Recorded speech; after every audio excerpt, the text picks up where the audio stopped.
بسم اللہ الرحمن الرحیم۔ السلام علیکم ورحمۃ اللہ وبرکاتہ۔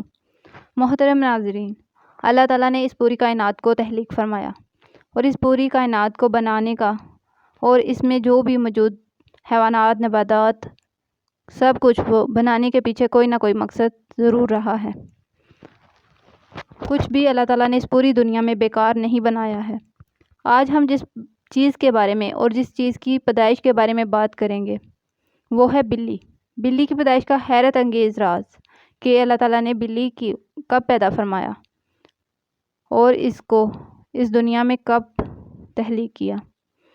اللہ تعالیٰ کی ہر تخلیق کردہ مخلوق میں سے کوئی نہ کوئی پوشیدہ راز ضرور ہوتا ہے۔ بلی کو پیدا کرنے کی اللہ کی حکمت کچھ یوں ہے کہ جب حضرت نوح علیہ السلام کی قوم پر پانی کی صورت میں سیلاب کا عذاب آیا تو اللہ تعالیٰ نے حضرت نوح علیہ السلام کو کشتی بنا کر اس میں سوار ہونے اور ہر جاندار اور پرندے کا ایک ایک جوڑا کشتی میں محفوظ کرنے کو کہا۔ تو حضرت نوح علیہ السلام نے اللہ کے حکم کی تعمیر کی۔ کشتی پانی میں تھی اور اس دوران کشتی میں چوہے پیدا ہو گئے۔ انہوں نے کشتی میں موجود تمام اناج اور غلہ خراب کرنے کی کوشش کی۔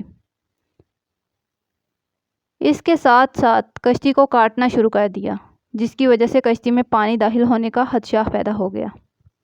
تب حضرت نوح علیہ السلام نے اللہ تعالیٰ سے دعا کی، اے پروردگار، مجھے ان چوہوں سے نجات دلاؤ۔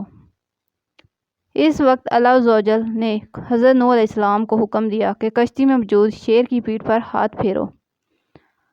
جب حضرت نوح علیہ السلام نے شیر کی پیٹھ پر ہاتھ پھیرا تو شیر کو زوردار چھینک آئی اور اس کی ناک سے دو نتھنوں میں سے بلی کا ایک جوڑا نر اور مادہ کشتی میں گر پڑے، جنہوں نے کشتی میں موجود سارے چوہوں کا صفایا کر دیا۔ لائک اور شیئر ضرور کریے گا اور اس طرح کی مزید اسلامی ویڈیوز آپ کو ملتی رہیں، اس کے لیے چینل کو سبسکرائب کرنا مت بھولیے گا۔